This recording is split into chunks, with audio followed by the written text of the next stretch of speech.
আসসালামু আলাইকুম। তো শুক্রবার বিকেলবেলা ওয়েদারটা খুব সুন্দর ছিল।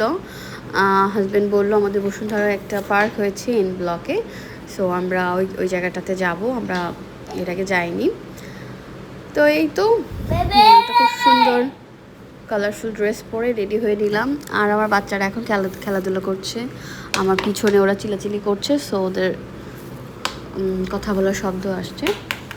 এখন আমি জাস্ট একটু কনসিলার দিয়ে একটু ফেস পাউডার নিয়ে সেট করে একটু ব্লাশ লাগিয়ে আর একটু ডার্ক কালার লিপস্টিক লাগাতে ইচ্ছা করলো, তাই একটা মেরুন শেডের লিপস্টিক অ্যাপ্লাই করে আমরা চলে গিয়েছিলাম হচ্ছে বসুন্ধরা নতুন একটা কমিউনিটি পার্ক এন ব্লকে।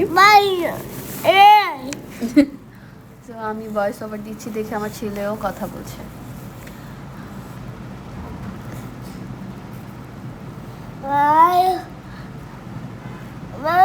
এই তো এখন একটু পারফিউম দিয়ে বের হয়ে গেলাম আর এই তো পার্কে চলে আসছি।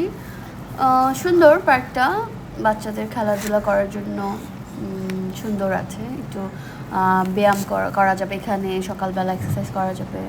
তারপর হচ্ছে একটা ছোট একটা ফুডের স্টলও আছে, মানে একটা ক্যান্টিনের মতো। সুন্দর, ওয়েদারটাও যত ভালো ছিল, আমরা সবাই এনজয় করেছি। এই যে এখানে এক্সারসাইজ করার বেশ কিছু কি বলে এগুলোকে জিনিস আছে। এই তো আমি আমার ছেলেকে নিয়ে হাঁটছি, বসারও জায়গা আছে। তারপর মাঝখান দিয়ে একটা লেক আসছে, এটা হচ্ছে সব থেকে সুন্দর পার্ট। বাচ্চাদের খেলারও এখানে একটু স্পেস আছে। আমার ছোট ছেলেটা বসেছে। এই তো বসুন্ধরা সব কিছুই আছে। এখন শুধু একটা মানে এরকম একটা পার্কের একটা মানে কমতি ছিল, এখন সেটাও হয়ে গেছে। বিকালবেলা যে বাচ্চাদের এখানে হাঁটাহাঁটি করা যায়। এই তো এরপর বাইরে বৃষ্টি হচ্ছিল, এই জন্য আমরা বের হতে পারছিলাম না। আমরা ওই ক্যান্টিনটাতে চলে এসেছি, রেস্টুরেন্টটা। এখানে এসে আমরা একটু খাবার নিলাম, আইসক্রিম, ফ্রেঞ্চ ফ্রাই, স্যান্ডউইচ, সময়টাকে কাটাচ্ছিলাম। খাবারগুলো প্রাইস রিজনেবল ছিল।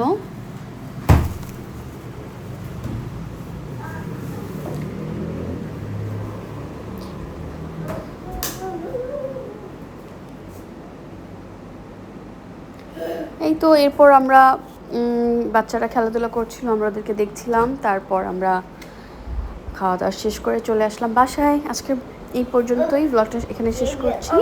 আল্লাহ হাফেজ।